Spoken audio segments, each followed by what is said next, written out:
Today we're going to talk about the effects of the Depression on America. As you'll see here, we have a cycle of depression. We can start out with increased unemployment. Obviously, whenever you have less employment, then you're going to have less money. You're going to have less money to buy things. It means things will be consumed in lower quantities and will just increase the unemployment. So we've just got a whole cycle here.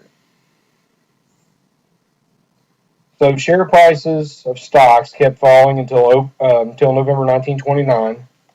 The banks suffered hugely. They had been investing in their customers' money in the stock market. So what happens is when a bank accepts money, they're actually going to turn around and to some degree lend your money back out to someone else, especially money that's put in things like stocks and bonds or retirement accounts, those type of things. The reason you get interest on that money is because the bank actually makes it work. So when the stock market started declining, that meant that the banks didn't have as much money on hand. The banks were actually losing money.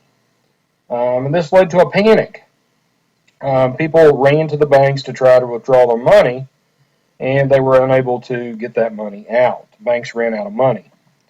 And in 1929, 700 banks are going to collapse. And when we say they're going to collapse, what we mean is they're going to go out of business. They don't have the money to pay the people invested their money, and they're going to go out of business. So banks recalled loans. Obviously, a lot of these people didn't have that money, so businesses are going to go bankrupt, and 100,000 businesses will be shut down.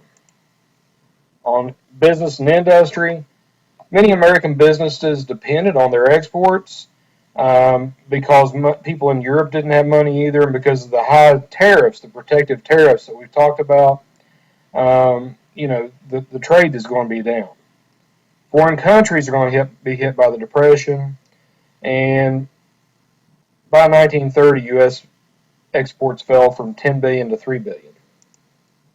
Some other effects would be production fell by 40%. That goes back to that cycle we talked about. 1 out of every 3 farmers lost their farms. Again, we've talked about, they bought farm equipment on credit, and because they couldn't pay that off as farm prices fell, they're going to lose their farms. Sales in shops fall, wages fall. I mean, if you've got a job at all, you're probably going to have to take a pay cut. And about 10,000 banks are going to go out of business. Unemployment is going to soar from 1.6 million to 12.1 million. That's 24% of the workforce.